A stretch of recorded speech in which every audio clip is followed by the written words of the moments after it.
Happy Ganesh Chaturthi, Ganpati Bappa Morya. आज हमारे गणेश जी का जन्म उत्सव है और ये गणेश चतुर्थी, गणेश उत्सव गणेश चतुर्थी से अनंत चतुर्दशी तक हम लोग बड़े धूमधाम से मनाएंगे और अपने बप्पा को घर में विराजमान करेंगे, स्थापित करेंगे।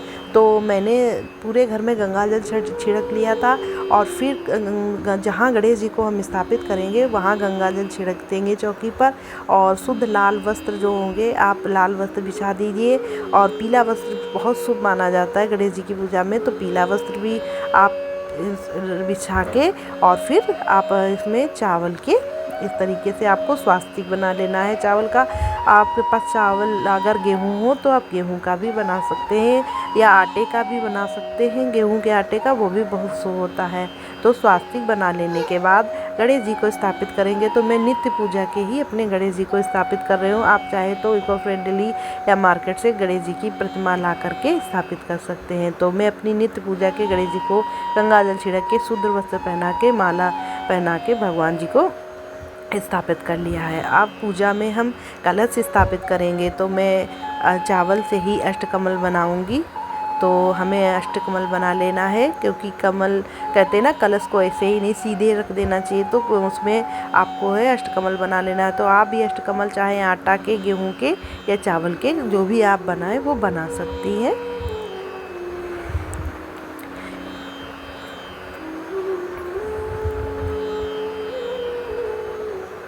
और शुद्ध जल में गंगा जल मिला दीजिए और कलश में आपको हल्दी, चंदन और थोड़ा सा सिंदूर और ये अक्षत और सिक्के डाल के इसमें कलश में रख देना है। और पंच पल्लव आपको इसमें रखने हैं, 5 पत्ते आम के, और उसमें सिंदूर और हल्दी लगा के आप पंच पल्लव में रख दीजिए कलश में।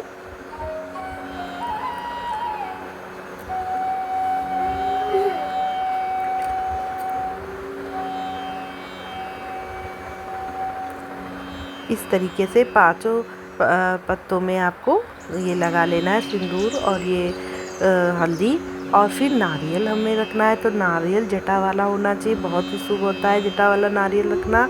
अगर आप जटा वाला नारियल नहीं रख पा रहे हैं किसी कारणवश, तो एक कटोरी में आप अनाज ले लीजिए, उसमें आप गेहूं या चावल ले सकते हैं और उसमें दीप जला के भी इसे भी आप कलश रख सकते हैं, वो भी बहुत शुभ होता है। तो मैंने नारियल में जो स्वास्तिक बना लिया है और इसमें हम कलावा लपेट लेंगे।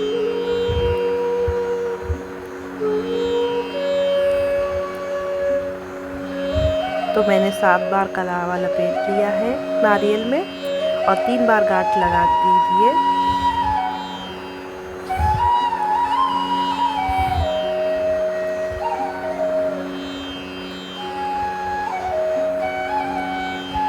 और ये भी ध्यान रखना है कि नारियल का मुख उल्टा नहीं होना चाहिए, तो ये इसका विशेष ध्यान रखना चाहिए। तो ये इस तरीके से आपको सीधा नारियल आपको कलश पर स्थापित कर देना है। तो हमारा कलश जो है अब स्थापित हो चुका है। तो गणेश जी की हम पूजा अर्चना अपनी प्रारंभ करेंगे। तो फिर हम सबसे प्रथम हमने कर्म साक्षी तिल तेल का एक दिया जलाते हैं, वो उस पर थोड़े से चावल छिड़क के हमने रख दिया है और ये पूजा का दिया जलाया है। और माँ गौरी की को भी स्थापित करेंगे पूजा में, तो उनको भी चावल छिड़क के उनको स्थापित किया है। और रिद्धि सिद्धि भी, गणेश जी की पूजा और रिद्धि सिद्धि को बिठाना बहुत शुभ होता है। तो हमने सुपारी के रूप में रिद्धि सिद्धि माँ को विराजित कर लिया है, स्थापित कर दिया है। और ये देखिए मैंने गुलाब की धूप बत्ती जलाई है, जो गणेश जी को बहुत प्रिय है। कहते हैं गुलाब पुष्प, गुड़ैल का पुष्प गणेश जी को बहुत प्रिय है। पंच मेवा में मैंने ली है, गुड़ लिया है, जो गणेश जी को बहुत प्रिय है। और ये मैं जल छिड़क दूँगी 3 बार भगवान जी के ऊपर। और फिर हम गणेश जी की पूजा इस तरीके से करेंगे। तो पुष्प अर्पित करेंगे। इदम पुष्पम समर्पयामि, भगवान जी को पुष्प अर्पित कर दीजिए। और आपको भगवान जी के ऊपर चंदन और ये सिंदूर का, हल्दी का टीका भी लगा लेना है। तो आपको, और फिर जनेऊ, आपको भगवान जी को जनेऊ आपको पहनाना है। पीला जनेऊ जो आता है वो जनेऊ पहना दीजिए। और दूर्वा घास जो गणेश जी की प्रिय है, उनको आप संख्या के अनुसार 3, 5, 7, 11 जैसी भी हो। पहले मैंने 7 दूर्वा चढ़ाई है, पत्र 11 पत्र चढ़ाइए और मंत्र बोलिए ओम गंग गणपतये नमः, ओम गंग गणपतये नमः। इस तरीके से 7 प्रकार के आपको पत्र चढ़ा देने हैं गणेश जी को।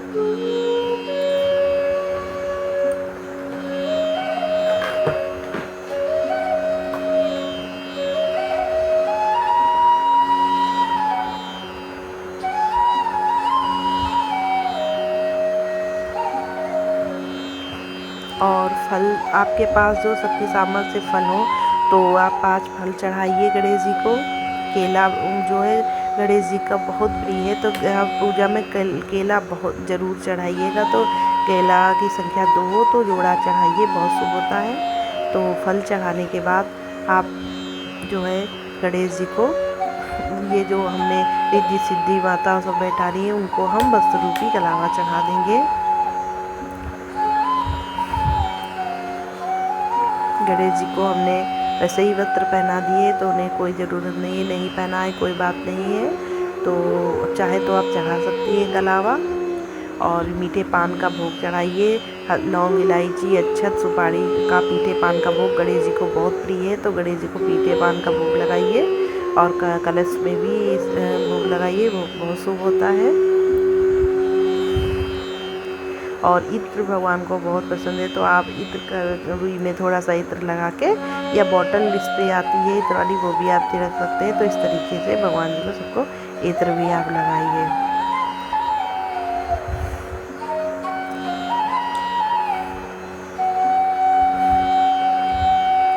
और पूजा में जो कमी रह जाए अगर तो हम दक्षिणा भी चढ़ा देंगे शक्ति सामर्थ्य से। 11, 21, 51, 100 जितनी भी चढ़ाए तो चढ़ा दीजिए। और गणेश जी को जो प्रिय मोदक है, मैंने ये घर पर बनाए हैं गणेश जी के लिए मोदक, तो वो ये बूंदी के मोदक है, तो मैं गणेश जी के लिए बूंदी के मोदक बनाई हूँ। और बोलो इदम मोदक निवेदयामी, इदम मोदक निवेदयामी।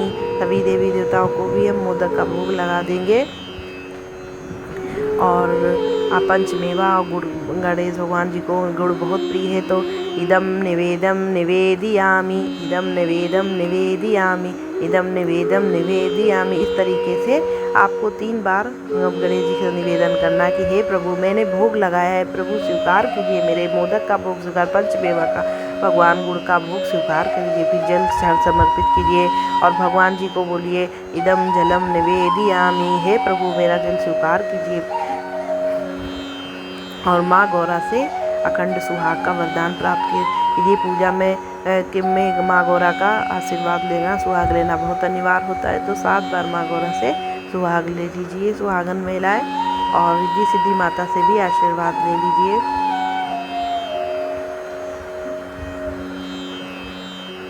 अब हम गणेश जी की आरती करेंगे, तो गणेश जी की श्रद्धा से बहुत अच्छे से जय गणेश देवा माता जी की, पार्वती पिता महादेवा, इस तरीके से आपको गणेश जी की आरती गा लेनी है। और गणेश स्रोत मंत्र जो आता है, गणेश स्रोत, वो आपको पढ़ लेना है, गणेश चालीसा पढ़ लेना है।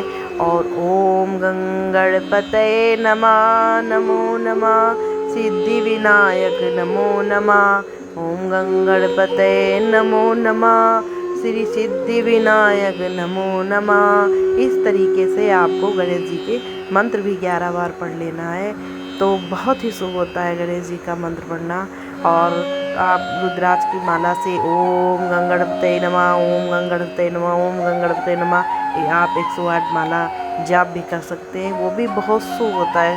तो आज के दिन गणेश भगवान की पूजा अर्चना करने के बाद हम आशीर्वाद लेंगे कि हे प्रभु मेरे परिवार में पति पुत्र की रक्षा करना, मेरी रक्षा करना भगवान, हम लोगों को दीर्घायु रखना, स्वास्थ्य सही रखना भगवान, अपनी कृपा दृष्टि बनाए रखना, रिद्धि सिद्धि की दया बनाए रखना भगवान। इस तरीके से सभी देवी देवताओं से जो हमने स्थापित किए उनसे आशीर्वाद ले लीजिए। और अखंड सुहाग का वरदान प्राप्त करने के लिए भगवान से आशीर्वाद कीजिए, हे प्रभु मेरे पति की रक्षा करना, मेरे पुत्र की रक्षा करना, मेरे पर घर परिवार के, मेरा छोटा सा परिवार है भगवान, सदा कृपा दृष्टि बनाए रखना, छोटी सी फुलवरिया खिली है सदा खिलाए रखना। ऐसे हुए तुम ही हो माता पिता, तुम ही हो बंधु सखा, तुम ही हो विद्या देवम, तो तुम ही सर्वमम देव। क्षमा प्रार्थी हूँ भगवान, सारे अपराध क्षमा करो। हे प्रभु, अगर पूजा में कोई त्रुटि है क्षमा करो। हे गणेश भगवान, मेरे घर में आप दया करो, रक्षा करो भगवान। मैं आपकी पूजा अर्चना करूँगी, जो भूली चुकी हो क्षमा करो। जय गणेश भगवान, धन्यवाद।